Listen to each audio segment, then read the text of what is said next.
Alright, so we're going to be reading a few different articles here, a few little snippets from each about Zack Snyder's planned sequels for Army of the Dead. Army of the Dead I thought was going to be the #1 movie of the year, but unfortunately, it was a great big disappointment because Zack Snyder had all these really cool ideas and he threw them all in the film without really fleshing any of them out, and as a result, you just end up with every question raised being a dead end, and the movie goes absolutely nowhere. Almost the entire film's a waste of time. Now, the montage, the first 15 minutes they released, the trailer, all that stuff was good. But after like the first 15 minutes, it slowly starts to go downhill because visually the film's great. The montage was great. I thought it was like Watchmen level great, but because it showcases everything the film has to offer. But unfortunately, the film's just got so much shit just thrown in there, knowing that it's gonna be a franchise that you don't have to answer any of these questions. So as a solo film,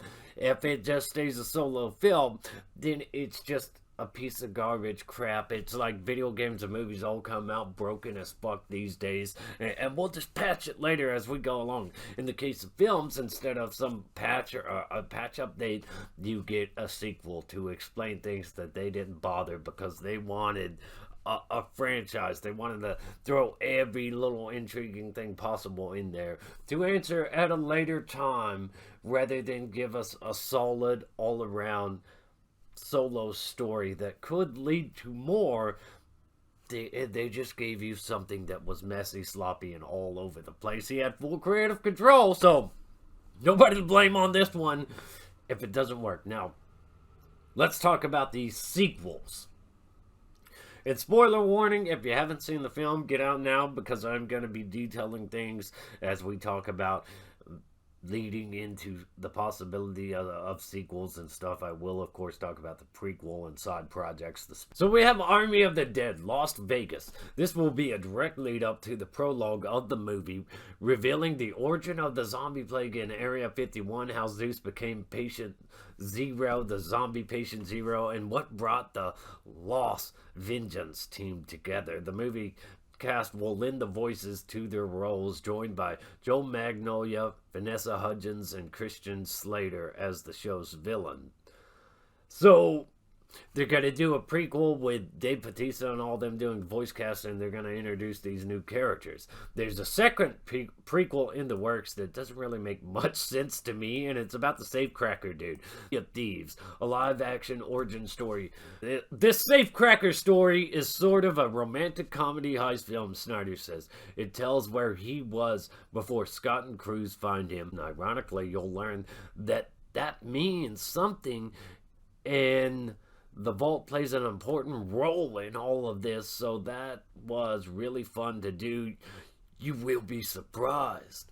This will be really funny and entertaining, and you will see heist stuff never seen before. It's before the Army of the Dead, so it's not a zombie movie, but maybe we will see some zombies in that film. I don't know. Now, this is why it makes no sense to me, because from what I understood, this guy had no previous, like, real interactions with zombies or whatever.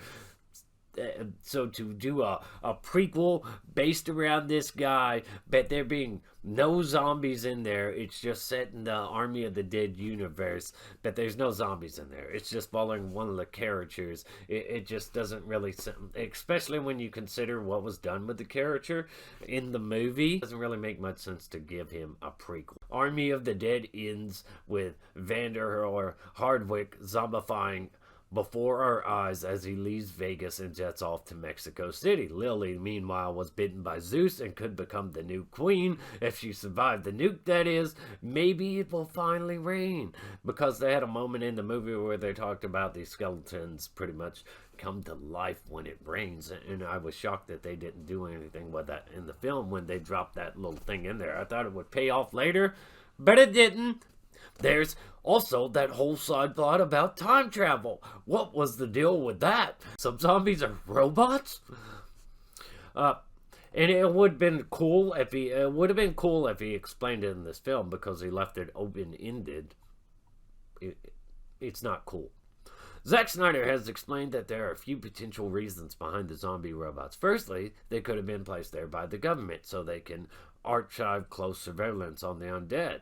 Now, that sounds reasonable. That sounds cool.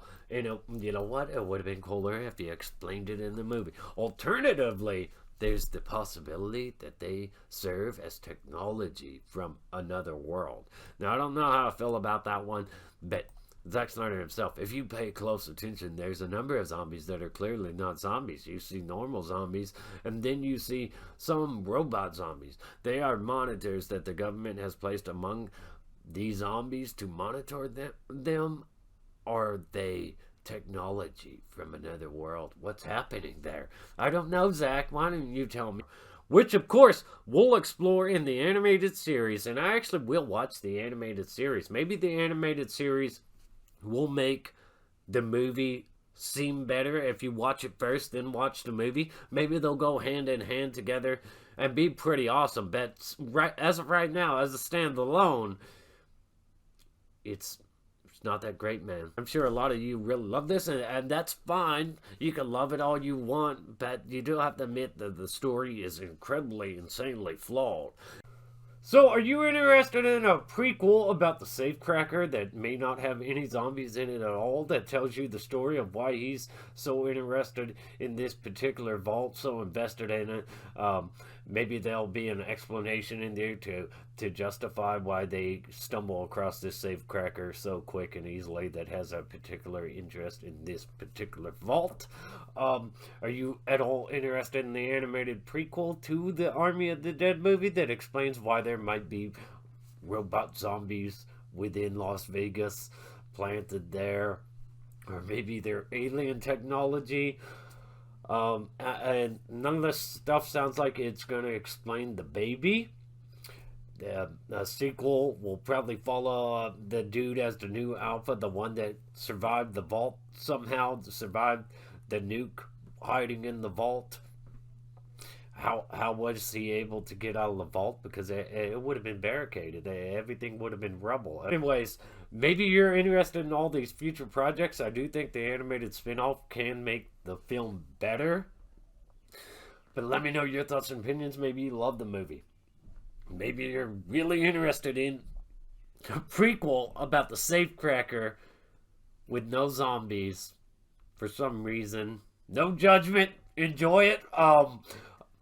I hope the animated prequel to this, I will watch that, and I really hope it's good. I really hope it explains a lot of things that this film didn't bother to. Anyways, Fake Good One here. Eventually we will. Like, subscribe, share, comment, all that good stuff. Stay awesome. Rock on.